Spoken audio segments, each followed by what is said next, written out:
નમસ્કાર વિદ્યાર્થી મિત્રો, કેમ છો બધા? મજામાં ને? તો હું છું મૌલિક બામરોલિયા.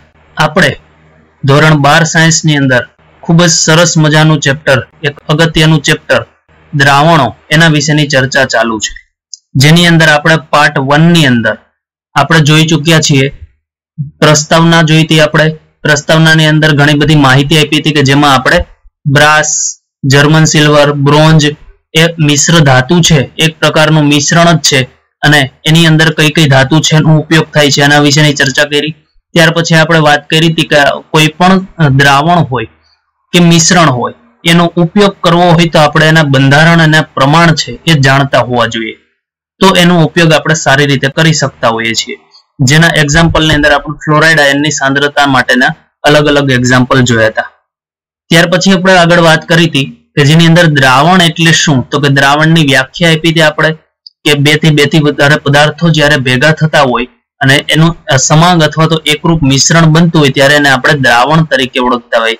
દ્રાવણ છે મિત્રો બે પ્રકારના ઘટકોથી બનતું હોય છે, દ્રાવ્ય અને દ્રાવક. જ્યારે આ બંને ઘટકોને ભેગા કરવામાં આવે ત્યારે એ દ્રાવણ છે બનતું હોય, એટલે કે સોલ્યુશન બનતું હોય. તો આ બે ઘટકો કયા કયા, તો કે સોલ્યુટ અને સોલ્વન્ટ, જેને આપણે દ્રાવ્ય અને દ્રાવક કહીએ છીએ, કે જેમાં દ્રાવણની અંદર જે ઘટકોનું પ્રમાણ ખૂબ ઓછું હોય એને આપણે દ્રાવ્ય કહીએ છીએ, અને જેનું પ્રમાણ ખૂબ વધારે હોય અથવા તો દ્રાવ્ય સિવાયના જે પણ ઘટકો છે જે દ્રાવક તરીકે આપણે ઓળખીએ છીએ, જેને આપણે સોલ્વન્ટ કહીએ છીએ. અને જેનું પ્રમાણ વધારે હોય દ્રાવક, એની જે ભૌતિક અવસ્થા એ જ આપણા દ્રાવણની પણ ભૌતિક અવસ્થા હોય છે. આના વિશેની આપણે ચર્ચા કરી હતી. ત્યાર પછી આપણે જો વાત કરીએ તો દ્રાવણ છે એ બે પ્રકારના બનેલા હોય છે. કદાચ આ વાતની આપણે ચર્ચા ના થઈ હોય તો અહીં હું તમને કહી દઉં છું ફરી પાછું એ કે કોઈ પણ દ્રાવણ છે આમ જોવા જઈએ તો બે પ્રકારના આપણે સામાન્ય કહી શકીએ. એક તો મંદ દ્રાવણ અને બીજું આપણે કહી શકીએ સાંદ્ર દ્રાવણ. તો મંદ દ્રાવણ એટલે શું, તો કે આપણું જે દ્રાવણ છે એ બે ઘટકોનું બનેલું છે, દ્રાવ્ય અને દ્રાવકનું. તો એની અંદર એવું દ્રાવણ કે જેમાં દ્રાવ્ય ઘટક કણો છે અથવા તો દ્રાવ્યનું પ્રમાણ ખૂબ ઓછું હોય એવા દ્રાવણને આપણે મંદ દ્રાવણ તરીકે ઓળખીશું. તો વ્યાખ્યા હું ફરી પાછું બોલું છું કે જે દ્રાવણમાં દ્રાવ્યનું પ્રમાણ ખૂબ જ ઓછું હોય તેને મંદ દ્રાવણ કહે છે. તો એવી જ રીતે આપણે જો સાંદ્ર દ્રાવણ છે એની વ્યાખ્યા આપવી હોય તો કહી શકીએ કે જે દ્રાવણમાં દ્રાવ્યનું પ્રમાણ ખૂબ જ વધારે હોય અથવા તો વધુ હોય તેને આપણે સાંદ્ર દ્રાવણ તરીકે ઓળખતા હોઈએ છીએ. તો આવી રીતે આપણી પાસે દ્રાવણના બે પ્રકાર બનતા હોય છે, મંદ દ્રાવણ અને સાંદ્ર દ્રાવણ. જો દ્રાવ્યનું પ્રમાણ ઓછું તો મંદ દ્રાવણ અને દ્રાવ્યનું પ્રમાણ વધારે તો એને આપણે સાંદ્ર દ્રાવણ તરીકે ઓળખીએ છીએ. ત્યાર પછી આપણે એની ભૌતિક અવસ્થાના આધારે એના પ્રકાર વિશેની ચર્ચા કરી હતી અને એવી પણ વાત કરી હતી કે આ MCQ ની અંદર ખૂબ જ ઇમ્પોર્ટન્ટ છે. ઘણી વખત આમાંથી અલગ અલગ પ્રકારના MCQ જે છે એ પૂછાતા હોય છે. તો દ્રાવણનો પ્રકાર કેવો બનશે, વાયુમય બનશે, પ્રવાહી બનશે કે ઘન બનશે, એનો આધાર આપણા દ્રાવકની ભૌતિક અવસ્થા ઉપર રહેલો છે. કેમ કે આખું જે દ્રાવણ બને એમાં બે ઘટકો, દ્રાવ્ય અને દ્રાવક, એમાં સૌથી વધારે પ્રમાણ છે એ દ્રાવકનું હોય છે. અને દ્રાવકનું પ્રમાણ જેટલું વધારે એના કારણે એનું જે દ્રાવણ છે એની પણ ભૌતિક અવસ્થા એ દ્રાવક જે છે એના જેવી હોય છે. તો દ્રાવણનો પ્રકાર જો આપણે વાયુમય કહેતા હોઈએ તો આપણું જે દ્રાવક છે દરેક વખતે આપણે વાયુ લેવાનું છે. જો દ્રાવણનો પ્રકાર પ્રવાહી હોય તો આપણું દ્રાવક તરીકે પણ દરેક વખતે પ્રવાહી લઈશું, અને દ્રાવણનો પ્રકાર આપણે ઘન લઈએ તો દ્રાવકનો પ્રકાર પણ આપણે ઘન લેવો પડે. એના અલગ અલગ એક્ઝામ્પલની ચર્ચા પણ આપણે ગયા લેક્ચરમાં કરી ચૂક્યા છીએ. ત્યાર પછી આપણે જો વાત કરીએ તો સાંદ્રતા, કે જેને આપણે કોન્સન્ટ્રેશન થી આપણે ઓળખીએ છીએ. આગળ સાંદ્રતા વિશે થોડીક આપણે ડિટેલમાં પણ ચર્ચા કરશું કે જેને આપણે સ્ટ્રેન્થ, પ્રબળતા તરીકે પણ ઓળખીશું.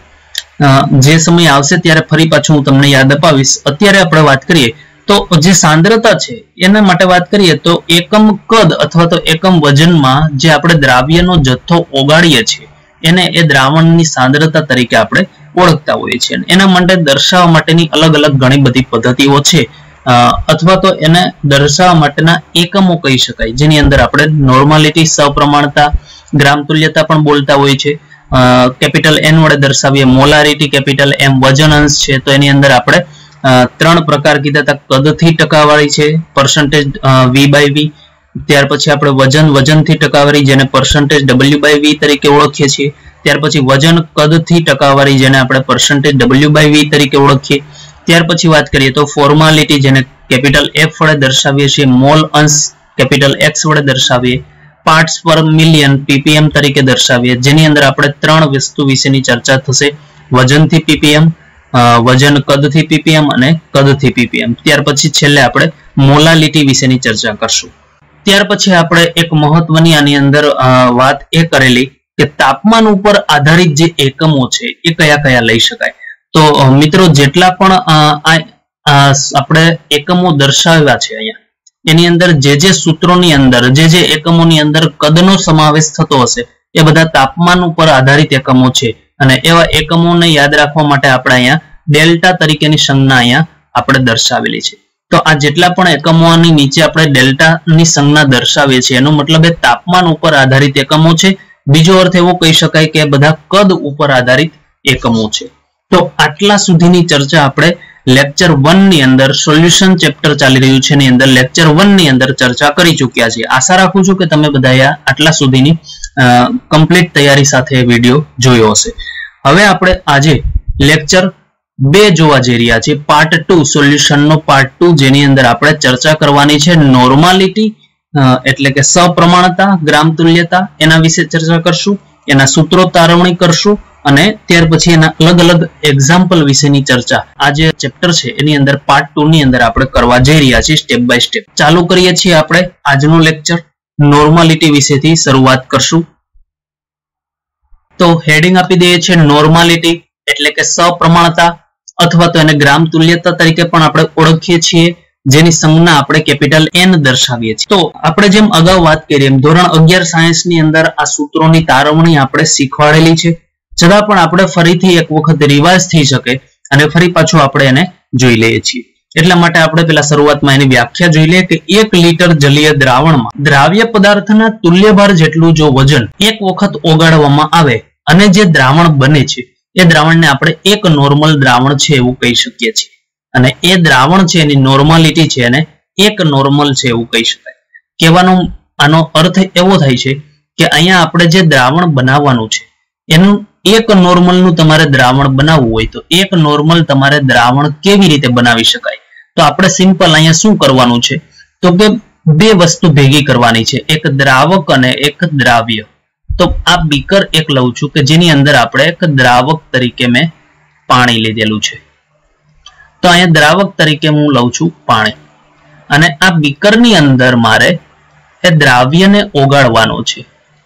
તો અહીંયા જે દ્રાવ્ય લેવામાં આવે એના તુલ્યભાર જેટલું વજન ઓગાળવામાં આવે.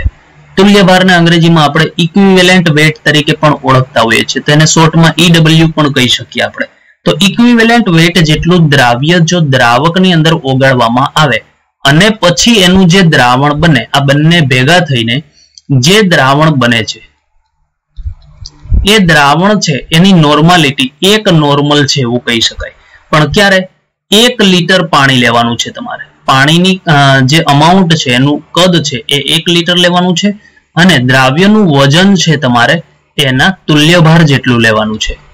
ત્યારે એ જે છે એ સાંદ્રતા એની એક નોર્મલ છે એવું કહી શકાય. એટલે વ્યાખ્યા ફરી પાછી વાંચીએ આપણે કે 1 લીટર જલીય દ્રાવણમાં 1 લીટર જલીય દ્રાવણમાં એટલે 1 લીટર પાણીની અંદર તમે જે દ્રાવ્ય પદાર્થને ઓગાળો છો એનું વજન તમારે કેટલું લેવાનું છે તો કે એના તુલ્યભાર જેટલું વજન લેવાનું છે. શબ્દ આપણા માટે કદાચ અમુક વિદ્યાર્થીને ખ્યાલ નહીં હોય કે તુલ્યભાર એટલે શું, તો એની ચર્ચા હમણાં કરીએ છીએ કે તુલ્યભાર કોને કહેવાય આપણે.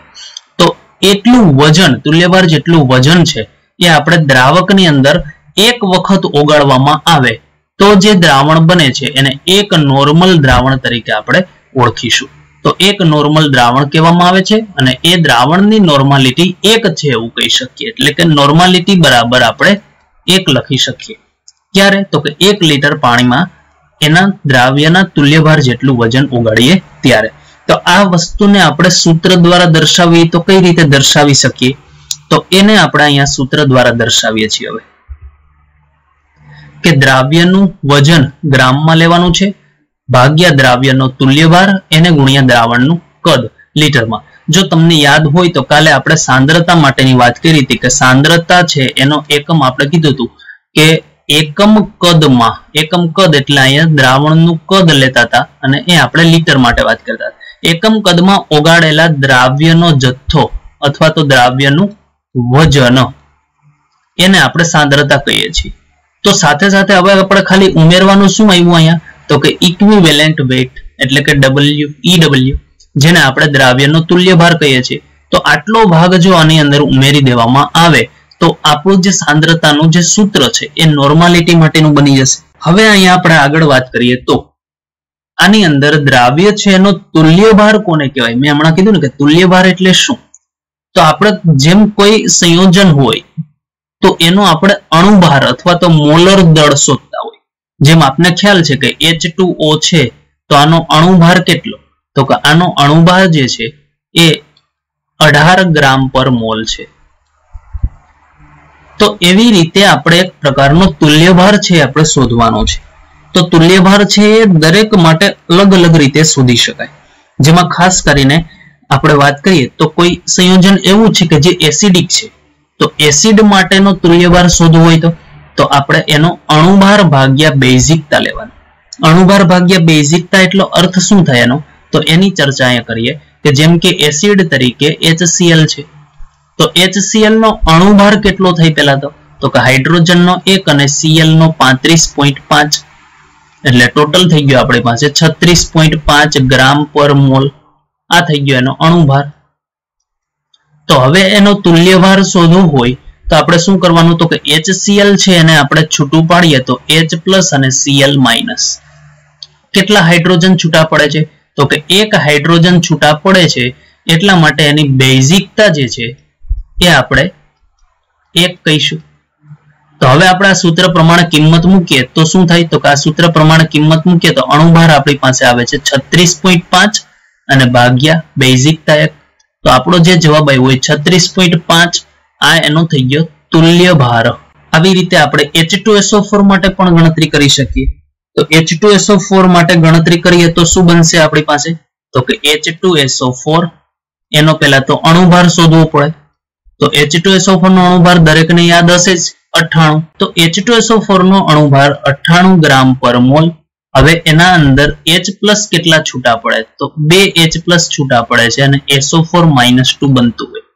તો 2 હાઇડ્રોજન છૂટા પડે એટલે એની બેઝિકતા, એસિડ હોય તો બેઝિકતા કહેવાનું, તો એની બેઝિકતા છે 2 થશે. તો આના માટે તુલ્યભાર કેટલો થાય તો એનો જે તુલ્યભાર છે એ 98 ભાગ્યા 2 થશે.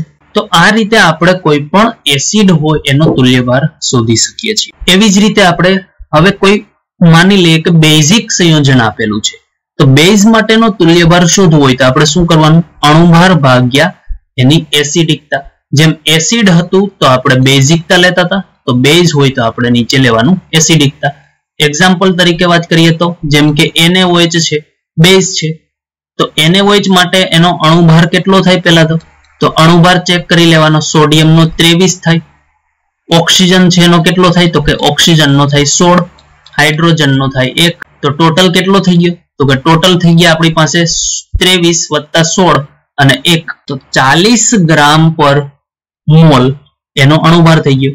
હવે NaOH ને છૂટા પાડીએ જેમ એસિડ હોય તો એને છૂટા પાડીએ તો કેટલા H+ છૂટા પડે છે, કેટલા H+ છૂટા પડે એ પ્રમાણે એની બેઝિકતા લખવામાં આવે છે.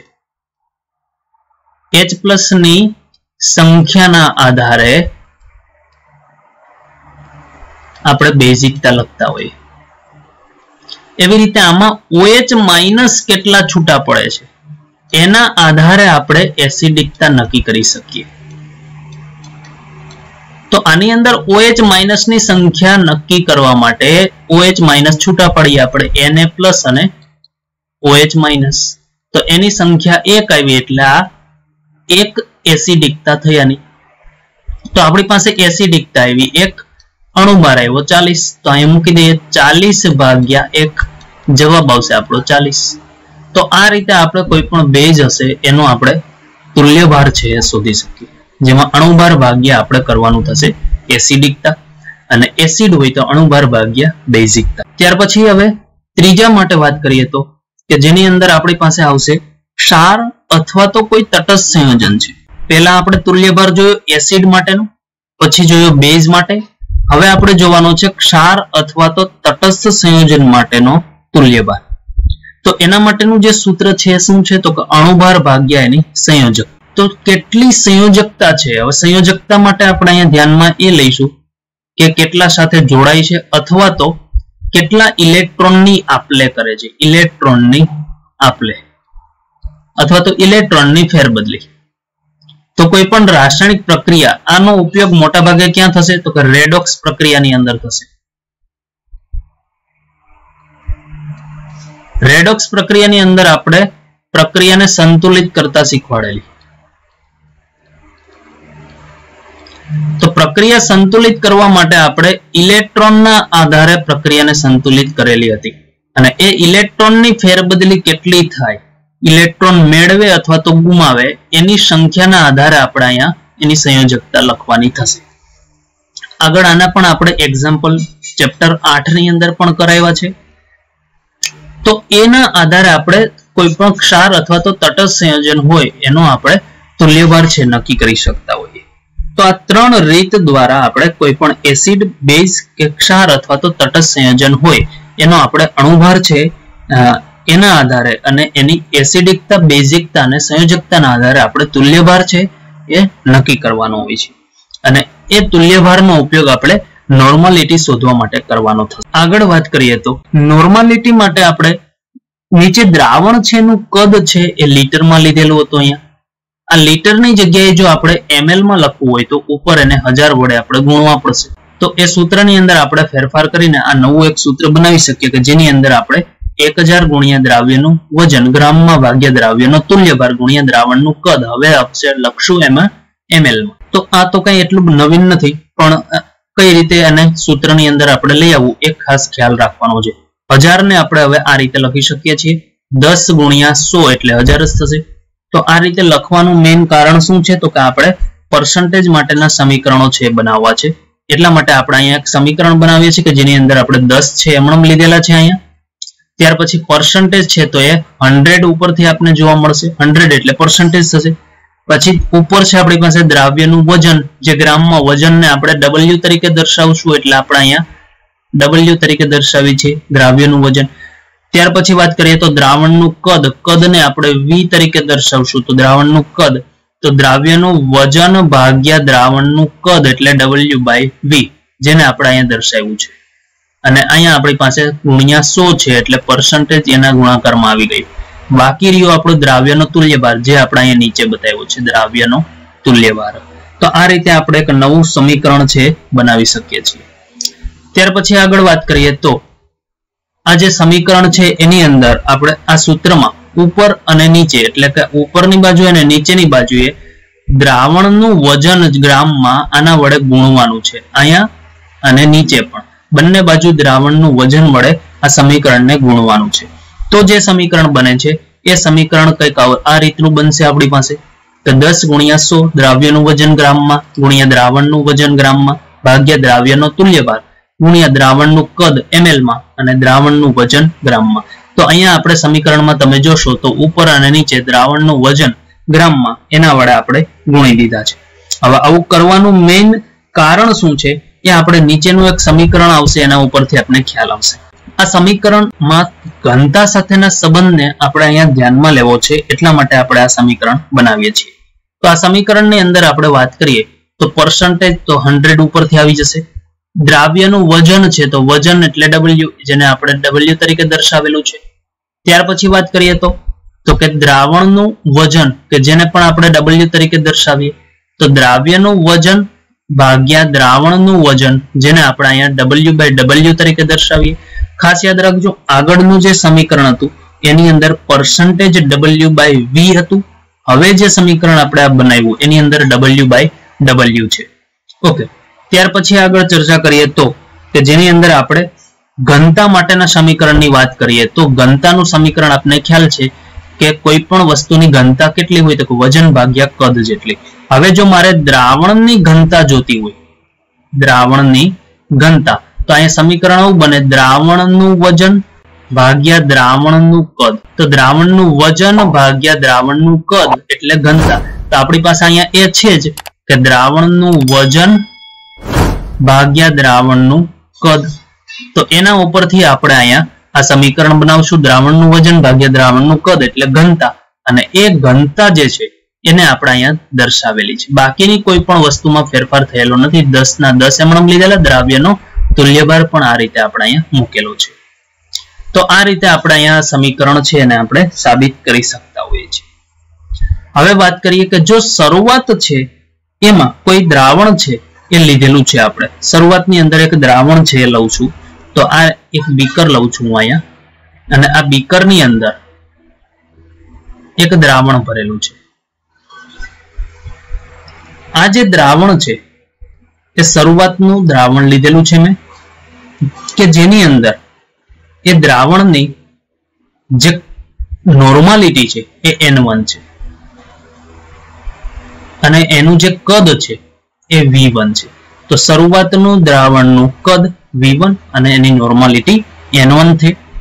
હવે હું આની અંદર આ દ્રાવણને મંદ કરું છું, એટલે મંદન કરતા, આ દ્રાવણને મંદન કરતા. મંદન કેવી રીતે થાય? એટલે દ્રાવણને મંદ કરવું હોય તો એની અંદર દ્રાવકનું પ્રમાણ વધારી દેવાનું. આપણે કીધું હતું મંદ દ્રાવણ અને સાંદ્ર દ્રાવણ બે પ્રકારના દ્રાવણ છે.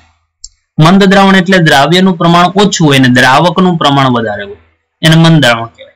સાંદ્ર એટલે દ્રાવ્યનું પ્રમાણ પણ ખૂબ વધારે હોય. તો અહીંયા આપણે દ્રાવણને મંદ કરવું છે એટલે આની અંદર સિમ્પલ હું પાણી ઉમેરું છું. તો પાણી જેમ જેમ હું ઉમેરતો જઈશ આની અંદર એમ આ દ્રાવણ છે મંદ થતું જશે. તો એના કારણે એની જે સાંદ્રતા છે એ બદલાશે હવે, અને એ સાંદ્રતા જે બદલાય છે એ હવે કેટલી થશે એના વિશે વાત કરવાની છે. તો એનું જે કદ છે એ V2 થઈ જાય છે અને એની જે નોર્માલિટી છે એ N2 થઈ જાય છે.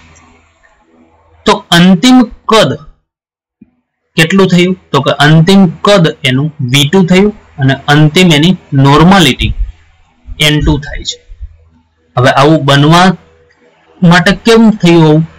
તો કે શરૂઆતમાં જે આપણે કદ હતું દ્રાવણનું એ ઓછું હતું, પાણી જેમ જેમ ઉમેરતા ગયા એમ એ દ્રાવણ મંદ થતું ગયું, તો એનું કદ પણ બદલાણું, એની સાથે સાથે એની નોર્માલિટી એટલે કે સાંદ્રતા પણ બદલાય. તો હવે આપણી પાસે આ દ્રાવણ જે બને છે એની અંદર આપણે કોઈ પણ વસ્તુની અંદર આ ચાર કિંમત થઈ આપણી પાસે, N1, V1, N2 અને V2. આ ચારમાંથી કોઈ ત્રણ કિંમત આપણે જાણતા હોઈએ તો ચોથી કિંમત આપણે મેળવી શકીએ. એના માટેનું જે સમીકરણ છે એ નીચે બતાવું છું તમને. N1 V1 બરાબર N2 V2. અને નોર્માલિટી સમીકરણ તરીકે આપણે ઓળખીશું, અથવા તો તમને એવું કહેવામાં આવે કે મંદનની શરત જણાવો. તો મંદન કરવા માટેની શરત શું છે? તો કે જે દ્રાવણ લેવામાં આવે એની શરૂઆતની નોર્માલિટી અને કદ અને અંતિમ નોર્માલિટી અને કદ આ રીતે આપણે દર્શાવશું. અને એના ઉપરથી આપણે જો ત્રણ વસ્તુ કોઈ પણ ત્રણ કિંમત જાણતા હોઈએ તો ચોથી કિંમત આપણે મેળવી શકીએ છીએ. તો આને નોર્માલિટી સમીકરણ આપણે કહીશું. ત્યાર પછી આગળ વાત કરીએ કે બે કે બે થી વધુ મિશ્ર દ્રાવણોની નોર્માલિટી કેટલી થાય. તો આપણે અહીંયા શું કરીએ છીએ તો કે એક બીકર લઉં છું કે જેની અંદર એક દ્રાવણ ભરેલું છે જેનું નામ છે A. બીજું એક બીકર લઉં છું કે જેની અંદર દ્રાવણ ભરેલું છે એ B છે. હજી એક બીકર લઈ લઉં છું કે જેની અંદર મેં દ્રાવણ ભરેલું છે C છે. તો આવા ઘણા બધા દ્રાવણો છે બીકરમાં રાખેલા છે, અને આ બધા દ્રાવણોને હું કોઈ એક મોટું બીકર લઈ લઉં છું અને એની અંદર ઉમેરી દઉં છું. બધા દ્રાવણોને હું એકમાં ભેગા કરી દઉં છું. તો અહીંયા શું થાય છે તો કે આ જે A નામનું કોઈ બીકર હતું ને એની અંદર જે દ્રાવણ હતું એની નોર્માલિટી વાત કરીએ તો એક નોર્મલ હતી, આની બે નોર્મલ હતી, આની ત્રણ નોર્મલ દ્રાવણની સાંદ્રતા હતી. તો આ અલગ અલગ નોર્માલિટી અલગ અલગ સાંદ્રતા ધરાવતા દ્રાવણોને આપણે ભેગા કરીએ છીએ ત્યારે જે દ્રાવણ આપને મળ્યું એ કુલ દ્રાવણ છે એની નોર્માલિટી કેટલી થશે એ આપણે જાણવું હોય તો કઈ રીતે જાણી શકીએ?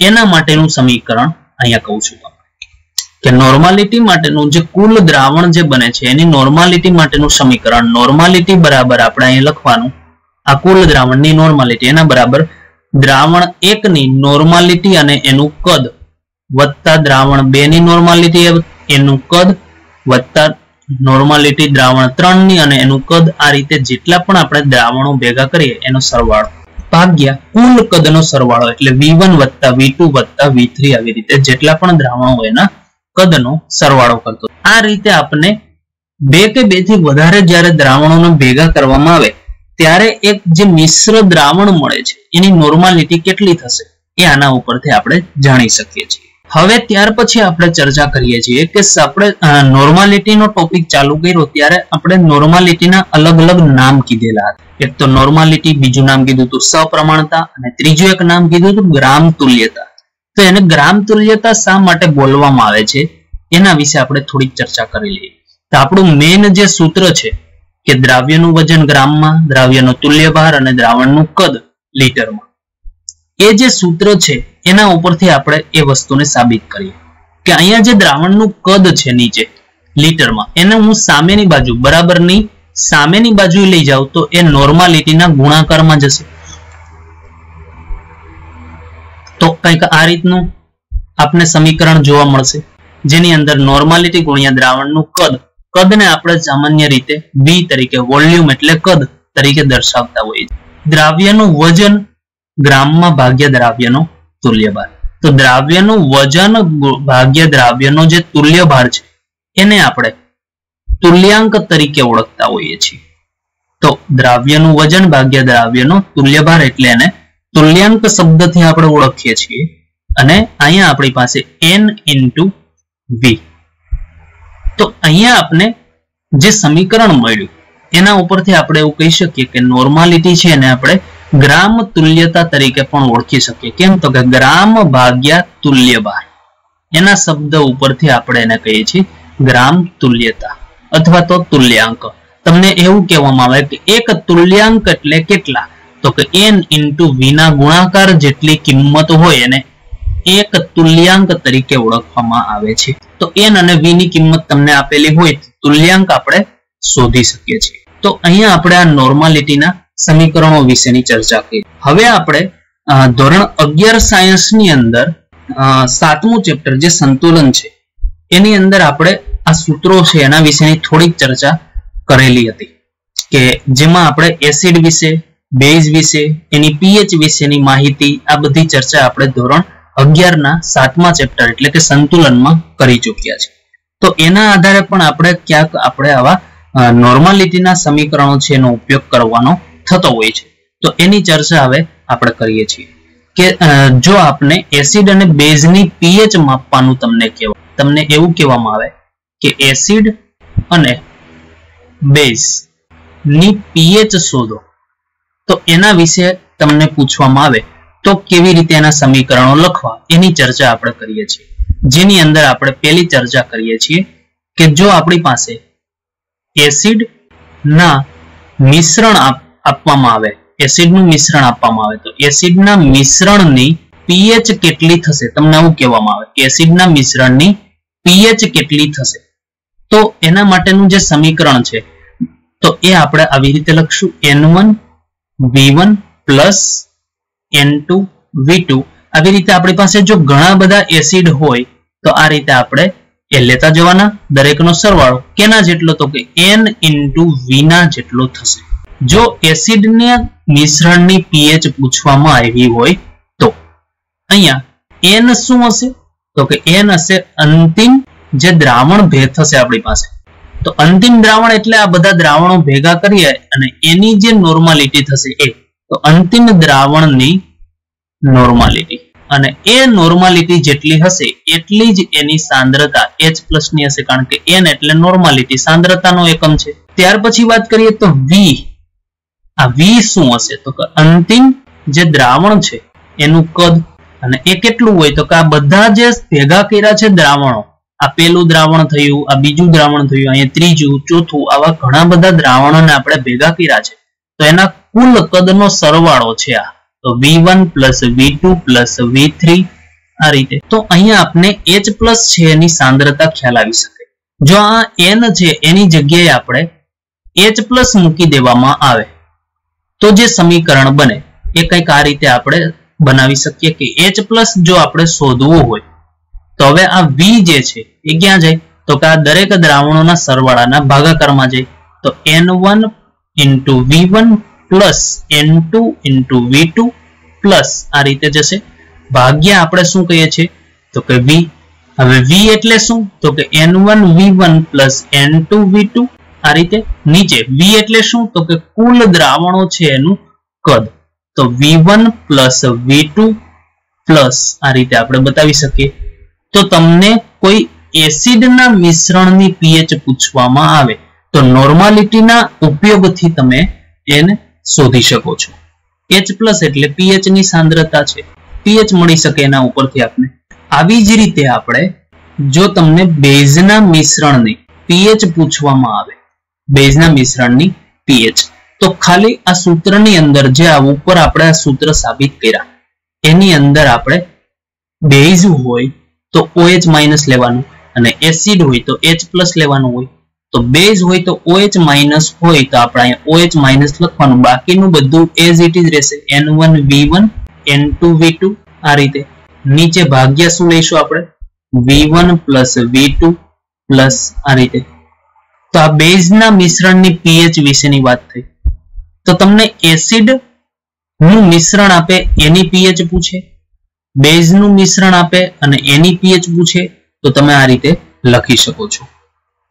ત્યાર પછી આગળ વાત કરીએ તો ત્રીજી વસ્તુ કે જો તમને એસિડ અને બેઝ ના મિશ્રણની pH પૂછે. હવે અગત્યની વસ્તુ આગળ જો તમને મેં કીધું એમ કે આગળ આપણે બે અલગ અલગ માટે વાત કરી કે એસિડનું જ મિશ્રણ, અહીંયા માત્ર ને માત્ર એસિડ જ ભેગા કર્યા છે. માની લે કે એક એસિડ છે એ એની સાથે એક બીજો એસિડ લઉં છું B ઉદાહરણ તરીકે લઈએ છીએ. તો આ રીતે આપણે અલગ અલગ એસિડ જે અલગ અલગ સાંદ્રતા ધરાવ છે એને ભેગા કરીએ છીએ. એવી રીતે અહીંયા આપણે અલગ અલગ બેઝને ભેગા કરીએ છીએ. એક બેઝ A છે એની સાથે બીજો બેઝ લઈએ છીએ આપણે એ B છે. આવી રીતે અલગ અલગ બેઝને ભેગા કરીએ છીએ. તો અહીંયા માત્ર એસિડ જ ભેગા થાય છે, અહીંયા માત્ર બેઝ જ ભેગા કરીએ છીએ. પણ હવે જે આપણે વાત કરીએ છીએ એની અંદર આપણે એક એસિડ હશે તો એની સાથે સાથે કોઈ બેઝ પણ ભેગો કરતા આવીશું. તો એસિડ અને બેઝ બંને ભેગા કરવામાં આવે ત્યારે એ મિશ્રણ જે બને છે એની pH કેટલી થશે. તો એની અંદર આપણે વાત કરીએ તો એસિડ માટે જો આપણે pH ચેક કરવી હોય તો કઈ રીતે ચેક કરી શકીએ. તો એના માટેનું સૂત્ર જે હમણાં કીધું N1 V1 વત્તા N2 V2 પ્લસ આ રીતે એના બરાબર આપણે NV લઈએ છીએ એસિડ માટે, એટલે કૌંસની બહાર આપણે એસિડ લખી દીધું. હવે આપણે વાત કરી તેમ કે N ની જગ્યાએ આપણે H+ લખી શકીએ અને H+ માટે આપણે સમીકરણ આવું બનાવી શકીએ. તો N1 પ્લસ N2 V2 આ રીતે ભાગ્યા આપણે અહીંયા લખીએ તો V1 પ્લસ V2 પ્લસ આ રીતે. V એટલે કુલ કદ છે. તો આ એસિડ માટેની વાત થઈ ગઈ. આ જ વસ્તુ આપણે બેઝ માટે પણ કહી શકીએ. તો બેઝ માટે હવે સિમ્પલ અહીંયા OH- લખવું પડે આપણે. N1 V1 plus N2 V2 plus નીચે V1 પ્લસ V2 પ્લસ આ બેઝ માટેની વાત થઈ ગઈ. પણ હવે ખાસ સાંભળજો, જો આપણી પાસે અહીંયા જે રહેલો NV એસિડ જે છે એટલે કે આપણી પાસે અહીંયા બે વસ્તુ છે. NV આની સાંદ્રતા એટલે એને એસિડ કહીએ છીએ આપણે. આના માટે આપણે NV એટલે બેઝ કહી દઈએ. N એટલે નોર્માલિટી, V એટલે કદ. આ એસિડ છે એટલે એસિડની નોર્માલિટી, એસિડનું કદ. આ બેઝ છે એટલે બેઝની નોર્માલિટી ને બેઝનું કદ. આ બે ભેગા કર્યા, એક એસિડ છે ને એક બેઝ છે. હવે જો આમાંથી જેનું પ્રમાણ વધારે હશે એનું દ્રાવણ છે એની ગુણધર્મો દર્શાવશે. એટલે કે આ બે ભેગા કરીને આપણે એક દ્રાવણ બનાવીએ છીએ. તો આ દ્રાવણ છે કેવું બને, એસિડિક બને કે બેઝિક બને કે તટસ્થ, એ કોના ઉપર આધાર રાખે, આ બેમાંથી જેનું પ્રમાણ વધારે હોય. જો આમાં એસિડ A છે એનું પ્રમાણ વધારે હોય તો આ જે દ્રાવણ બને એ એસિડિક દ્રાવણ કહેવાય. આમાં બેઝિક એટલે કે બેઝ બી છે એનું પ્રમાણ વધારે હોય તો આ દ્રાવણ છે બેઝિક બને, જો બેયનું પ્રમાણ સરખું હોય તો તટસ્થ કહેવાય. એટલે આપણે એક કન્ડિશન આપીએ છીએ કે જો એસિડ દ્રાવણ જે છે એ એસિડનું પ્રમાણ વધારે હોય કોના કરતા, બેઝ કરતા, તો જે દ્રાવણ બને છે એ દ્રાવણ કેવું હશે તો કે એસિડિક હશે. તો જે દ્રાવણ છે એસિડિક છે. એવા સમયે જે નોર્માલિટી છે એ ચેક કરવા માટેનું સમીકરણ આવું છે, ખાસ યાદ રાખજો. NV acid minus NV base, આ સમીકરણ ખાસ ધ્યાનમાં રાખવાનું, જ્યાં n બરાબર આપણે શું લઈશું તો કે H પ્લસ. કેમ તો કે દ્રાવણ છે એસિડિક છે એટલા માટે. હવે આવી જ કન્ડિશન બીજી કહીએ, જો NV બેઝ નું પ્રમાણ વધારે હોય કોના કરતા તો કે NV એસિડ કરતા, તો જે દ્રાવણ બને એ કેવું બનશે તો કે બેઝિક બનશે. તો બેઝિક દ્રાવણ જ્યારે બને ત્યારે એની જે સાંદ્રતા છે એ આ રીતે ચેક કરશું, NV, જેનું ટૂંકમાં પ્રમાણ વધારે હોય ને એને આગળ રાખવાનું, એટલે વધુમાંથી ઓછું કિંમત આપણે બાદ કરવાની થાય, એટલે બેઝ માઇનસ NV એસિડ. આ સમીકરણ બનશે આપણી પાસે. અને એ સમીકરણની અંદર વાત કરીએ તો બેઝિક દ્રાવણ છે એના કારણે આપણે અહીંયા જ્યાં n બરાબર લઈશું OH માઇનસ. એવી રીતે ત્રીજી કન્ડિશન આપણે અહીં કહી દઈએ કે જો NV એસિડ અને NV બેઝ બંને સમાન હોય તો જો દ્રાવણ જે છે એ કેવું હશે તો કે તટસ્થ છે. અને તટસ્થ દ્રાવણ જે હોય એની જે pH છે એ કેટલી હોય છે તો કે 7. તો અહીંયા આપણે નોર્માલિટી એટલે કે સપ્રમાણતાના આધારે આપણે pH પણ જાણી શકીએ છીએ. એના માટેના અલગ અલગ મિશ્રણ માટેના સમીકરણો, તો એ ખાસ યાદ રાખવાના કે જો એસિડ હોય તો એના માટેનું સૂત્ર શું થાય, બેઝ હોય તો સૂત્ર શું થાય. એસિડ અને બેઝ ભેગા હોય તો એમાં જેનું પ્રમાણ વધારે હોય એમાંથી આપણે ઓછું પ્રમાણ હોય ને બાદ કરીએ તો N into V એટલે તુલ્યાંક મળે છે. આ પણ ખાસ યાદ રાખજો, N into V એટલે એને આપણે તુલ્યાંક હમણાં સાબિત, તો એ રીતે પણ આપણે અહીંયા ધ્યાન રાખવાનું રહેશે. તો આ નોર્માલિટી માટેના અલગ અલગ સમીકરણો હતા જેની આપણે અહીં સાબિતીની ચર્ચા કરી. હવે નોર્માલિટી ઉપર આધારિત અમુક દાખલાઓ છે એની અંદર આપણે એક્ઝામ્પલ છે એકાદા બે લઈ લઈએ છીએ, એટલે આપણે થોડીક માહિતી આવે કે કઈ રીતના એક્ઝામ્પલ છે આવતા હોય છે. એક્ઝામ્પલ પેલું આપ્યું છે આપણે 2 ગ્રામ NaOH ને પાણીમાં ઓગાળીને 100 ml દ્રાવણ બનાવવામાં આવે તો દ્રાવણની નોર્માલિટી છે કેટલી થશે. તો તમને ક્વેશ્ચનની અંદર કંઈક આ રીતે કહેવામાં આવે છે કે એક પાત્ર લઈ લઈએ છીએ આપણે અને આ પાત્રની અંદર આપણે 100 ml દ્રાવણ બનાવવાનું છે. તો 100 ml નું જે દ્રાવણ છે એ બનાવવું છે તો જેની અંદર આપણે NaOH છે એ ઉમેરીએ છીએ. તો NaOH છે કેવો છે તો કે બેઝિક પદાર્થ છે અને એ કેટલો ઉમેરીએ તો કે 2 ગ્રામ જેટલો આપણે એમાં ઉમેરીએ છીએ. તો આપણે જે દ્રાવણ છે એની નોર્માલિટી કેટલી થશે એ આપણે ખાલી જોવાનું. તો નોર્માલિટી માટેનું સમીકરણ આપણે બધાને ખ્યાલ છે. હવે અહીંયા કયું સમીકરણ વાપરવું જોઈએ પણ ખાસ ધ્યાનમાં રાખવાનું કે દ્રાવણનું કદ જો ml માં આપ્યું હોય તો આપણે અહીંયા ml વાળું સમીકરણ વાપરવું પડે, અને ml વાળું સમીકરણ વાપરવું હોય તો ઉપર 1000 વડે આપણે એને ગુણવા પડે. આપણી પાસે જે માહિતી છે એ આપણે અહીંયા મૂકતી જવાની છે કે દ્રાવ્યનું વજન કેટલું આપ્યું તો કે NaOH છે એ દ્રાવ્ય છે. અહીંયા પાણી અથવા તો જે પણ વસ્તુ આપણે લઈશું એ આપણી પાસે દ્રાવક તરીકે હશે, અને આ બંને ભેગા કરીને જે ટોટલ દ્રાવણ બને છે એ દ્રાવણનું કદ કેટલું રહેશે તો કે દ્રાવણનું કદ 100 ml બન્યું. તો આપણે દ્રાવણનું કદ કેટલું આપી દઈશું તો કે 100 ml. દ્રાવ્યનું વજન કેટલું છે તો કે 2 ગ્રામ છે, 1000 છે, ભાગ્યા દ્રાવ્યનો તુલ્ય ભાર.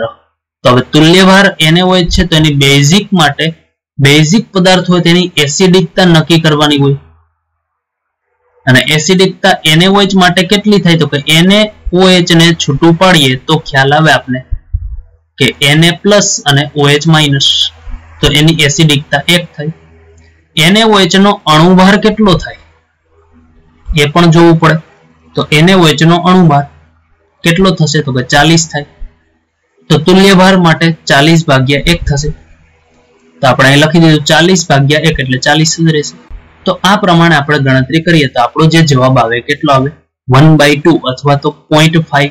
તો આ રીતે આપણે એક્ઝામ્પલ છે ને ગણવાના હોય છે. ત્યાર પછી ક્વેશ્ચન નંબર 2 જોઈએ છે કે 150 ml 1/7 n એટલે નોર્મલ, n એટલે આપણે નોર્મલ સમજવાનું, નોર્માલિટી આપી છે આપણે ટૂંકમાં. H2SO4 માં H2SO4 નું દળ કેટલું થશે? તો H2SO4 નું દળ પૂછ્યું છે આપને. આટલા ml દ્રાવણ છે, આ દ્રાવણનું આપને શું આપી દીધું? કદ. અહીંયા જે આપને આપ્યું છે આ આપને આપ્યું છે નોર્માલિટી. દ્રાવણનું આપણે H2SO4 નું દળ પૂછ્યું છે. H2SO4 એટલે દ્રાવ્ય, કારણ કે દ્રાવણનું કદ તો આપી દીધું. તો દ્રાવ્યનું દળ અથવા તો વજન છે શોધવાનું છે, કેટલું થાય. તો આપણું જે નોર્મલ સૂત્ર આપણે વાપરીએ છીએ એ સૂત્ર વાપરવાનું. અહીંયા આપણે દ્રાવણ છે નું કદ છે એ શેમાં આપેલું છે? તો કે ml માં આપેલું છે, એટલે ml વાળું નોર્માલિટીનું સમીકરણ લખી દઈએ આપણે પહેલા તો દ્રાવ્યનું વજન છે એ આપણે શોધવું છે. તો દ્રાવ્યનું વજન જેને આપણે W તરીકે દર્શાવીએ, તો W ને સૂત્રનો કરતા કરું હું તો સૂત્ર આવું બને W બરાબર નોર્માલિટી ગુણ્યા દ્રાવ્યનો તુલ્યભાર ગુણ્યા દ્રાવણનું કદ ml માં ભાગ્યા થશે 1000. આવું સમીકરણ બને. તો આની અંદર આપણે સિમ્પલ આ W ને મેં સૂત્રનો કરતા કર્યો એટલે નીચે રહેલી દરેક વસ્તુ ક્યાં જાય? સામેની બાજુએ ક્રોસમાં ઉપર, અને 1000 છે નીચે આવે. તો દરેકની કિંમત આપણે અહીં મૂકી દઈએ. તો ચલો W માટે આપણે અહીં શોધવાનું છે. તો W બરાબર કિંમત મૂકું તો આ રીતે આપણે પેલા અહીંયા કિંમત મૂકી દીધી. આવી જો કિંમત મૂકી અને પછી W નો સૂત્રનો કરતા કરો તો પણ ચાલે. આપણે અહીં W ને સૂત્રનો કરતા કર્યો છે. n બરાબર કિંમત શું છે આપણી? તો કે 1/7 એને ગુણ્યા દ્રાવ્યનો તુલ્યભાર કેટલો? દ્રાવ્ય શું છે? H2SO4 છે. તો H2SO4 નો અણુભાર કેટલો? 98. હમણાં જ શીખવાડ્યું આપણે. એની જે બેઝિકતા છે, કારણ કે H2SO4 એસિડ છે તો બેઝિકતા કેટલી થાય? તો બેઝિકતા 2 થાય. એની 2 હાઇડ્રોજન છૂટા પડે એમાંથી. તો એનો તુલ્યભાર કેટલો થાય? તો 98 ભાગ્યા 2 થાય. કદ કેટલું આપ્યું છે આપને? તો કે 150. ભાગ્યા કેટલા કરવાના છે? તો કે 1000 કરવાના છે. તો આ રીતે આપણે W છે એની કિંમત મૂકી અને આપણે આપણો જવાબ છે લઈ આવી શકીએ છીએ.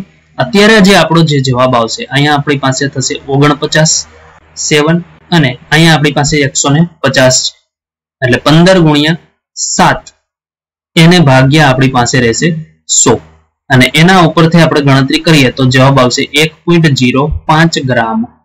તો આ આપણે આ રીતે સમીકરણની અંદર કિંમત મૂકી જવાબ આવી શકે છે. તો તમે અહીં જોઈ શકો છો કે આપણે અહીંયા આ કિંમત મૂકીએ છીએ અને આપણો જે જવાબ આવે છે એ 1.05. આટલા ગ્રામ H2SO4 છે એ 150 ml ની અંદર જો ઓગાળવામાં આવે તો એની જે નોર્માલિટી છે એ 1/7 જેટલી થયેલી આપણે જોવા મળતી હોય છે. તો આ રીતે નોર્માલિટી ઉપર આધારિત ઘણા બધા એક્ઝામ્પલ છે, પૂછી શકાય છે. આપણો જે ગુજરાત બોર્ડનો જે સિલેબસ છે એની અંદર આપને ટેક્સ્ટબુક ની અંદર તમે જોશો તો નોર્માલિટી ઉપર આધારિત આ એક્ઝામ્પલ છે તમને જોવા મળશે નહીં. કેમ? તો કે એની અંદર એવું માનીને આપને આપવામાં આવેલા નથી કે તમે ધોરણ 11 સાયન્સ ની અંદર શીખેલા છે. તો આપણે અમુક એક્ઝામ્પલ છે ધોરણ 11 સાયન્સ ની અંદર ગણતરીમાં લીધેલા છે. તો એના સિવાયના વધારાના આપણે પ્રેક્ટિસ માટે અહીંયા આપણે 2 એક્ઝામ્પલ અત્યારે હાલ પૂરતા લઈએ છીએ. ત્યાર પછી આપણે જ્યારે ક્વેશ્ચનની સીટ આપશું MCQ ના પ્રિપેરેશન માટે ત્યારે એની અંદર વધારે આવા MCQ સોલ્વ થઈ જશે. તો આ હતી આજના લેક્ચરની અંદર આપણે સાંદ્રતાના એક એકમ કે જેને આપણે નોર્માલિટી તરીકે ઓળખીએ છીએ એની ચર્ચા આજના લેક્ચરની અંદર આપણે આટલા સુધી રાખીએ છીએ. નમસ્કાર મિત્રો.